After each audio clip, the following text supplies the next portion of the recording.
Coming up, before Bob Miller could fight, he needed a reason to live. His son Shannon Miller tells us what that is. It's next on The Edge.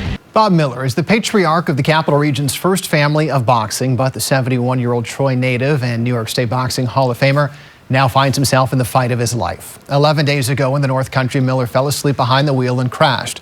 The longtime trainer and cornerman suffered 2 broken vertebrae. He's now paralyzed almost completely from the neck down, but doctors are now providing some hope of further movement over time, and that's giving Bob a reason to fight. The hope is that Bob can be moved to a rehabilitation hospital within the next couple of days. His oldest son, Shannon's been spending a lot of time at his side, but graciously has joined us now in studio. Shannon, thanks for being here. Thanks for having me. How did you find out that your dad had been in the accident? I had gotten a call from my sister. It was Saturday, the 15th of October. I got a call from my sister. I was at work. It was late in the day, probably about 3:30 in the afternoon, and she had, through tears, had told me that he was in an accident, and he was at that point, he was at the Plattsburgh Hospital in Plattsburgh, and he was going to be transferred over to the University of Vermont Medical. So at that point, I left work, and we, basically started heading up to Vermont at that point. Yeah. When you got there and saw your dad, was he conscious at that point? He was conscious, yes. He was, at that point, his face was a little bit banged up from the glass and stuff from the accident. It was overwhelming, to be honest with you. You just, you don't ever think of these situations, and then it becomes so much that it floods your system and you're not sure what to do. What did he say to you? Growing up, my father has always talked to me about not wanting to be a burden on the family. We'd hear stories of people who couldn't, in effect, take care of themselves, and that was a big concern growing up, and he said, I'd never want to live that way. Yeah. His initial concern to me when I leaned in and talked to him was, I don't want to do this. We've talked about this. You got to figure out a way for me here. Like, I don't want to fight. I don't want to do this, because at that point, the doctors were giving him a 0% chance of ever having feeling in his legs, and a 5% chance of anything in the upper body. Wow. So when you hear those numbers, yeah. Knowing my father the way he was, that was his first thing, and I said, I understand, Dad. I know what you're talking about. Let me see what I can do. Let me look into it further, because he just, at that point, there wasn't any when you get those numbers, right. It's and it was such a new event that I think it's over when we just say, all hope is gone. Yeah. So did you look into it? I did look into it, and that's probably, without a doubt, the hardest thing I've had to do in my life was, and you'll find some very odd laws in the United States. You look into the assisted suicide is what you're looking into. There's 5 states in the country that will do it. Vermont is one of them. The only catch here is you have to be terminally ill. Paralysis is not a terminal illness. Right. So there's nothing there. The only place in the world where you can go is Switzerland, which was, odd to me, but yeah. That's the only place. So I did that research. I gathered the information. When I went and saw my father the next time, which was probably the following day, I leaned into him, and through tears, obviously, because nobody wants to ever have to do this or even talk about this. Right. And I told him, Switzerland is, I've looked into everything, and I'd have to take you to Switzerland. That's the place we'd have to go. Mm-hmm. And his eyes got wide, and he said, Switzerland? I said, that's the only place that we can do those things. Mm-hmm. And he said, okay. And we left it at that.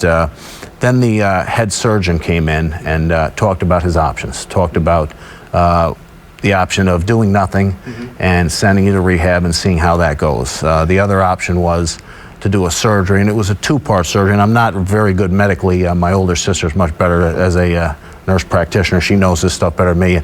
But they said you do the surgery for the C4 and C5, which was fractured, basically put in some hardware, basically secure that area, as well as along the spinal column, release some of the swelling, try to deal with the swelling in there.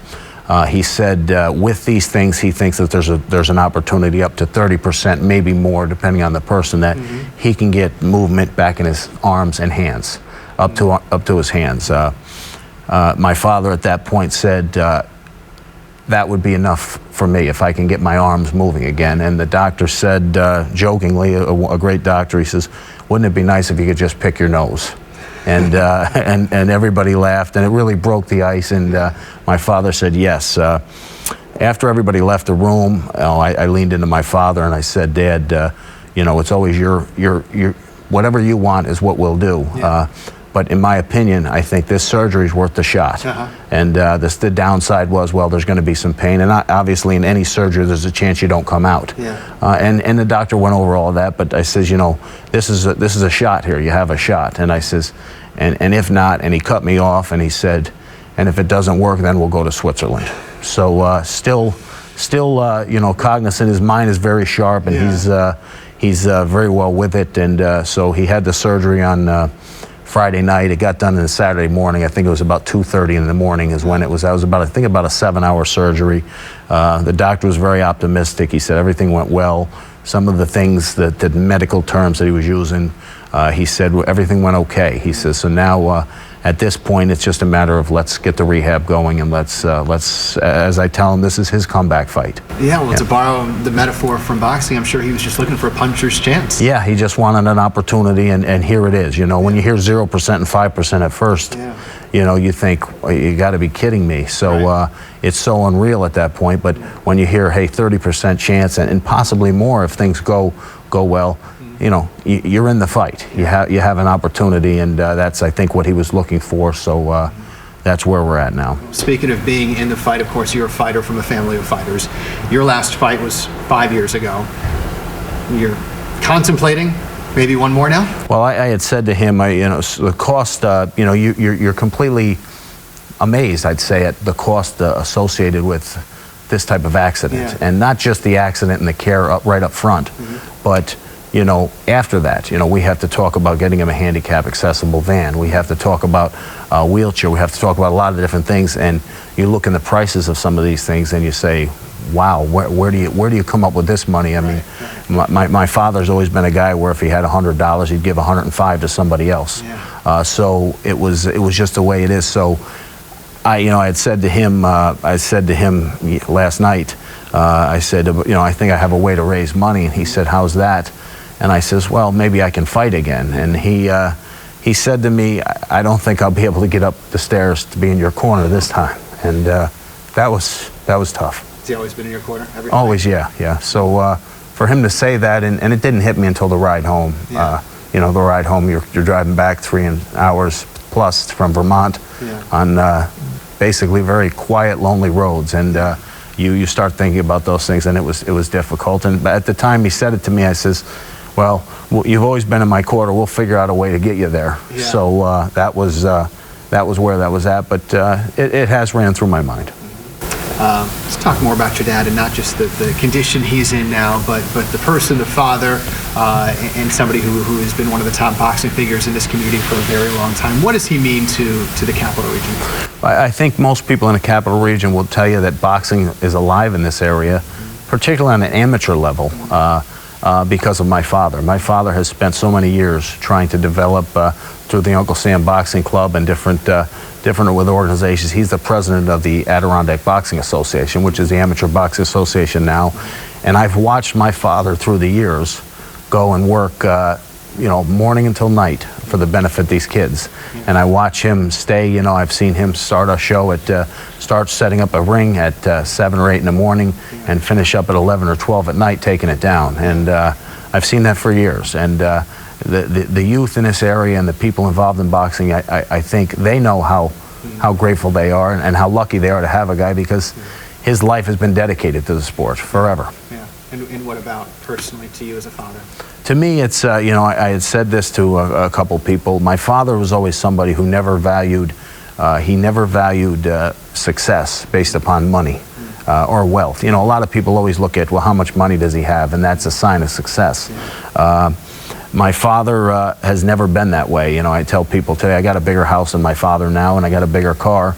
But if I could be 10% of the person that my father is, then I'd be a success. And just hit the number of people that have reached out that he's helped since this has happened. You couldn't, I've got hundreds of emails, and I'm sorry I can't get back to everybody.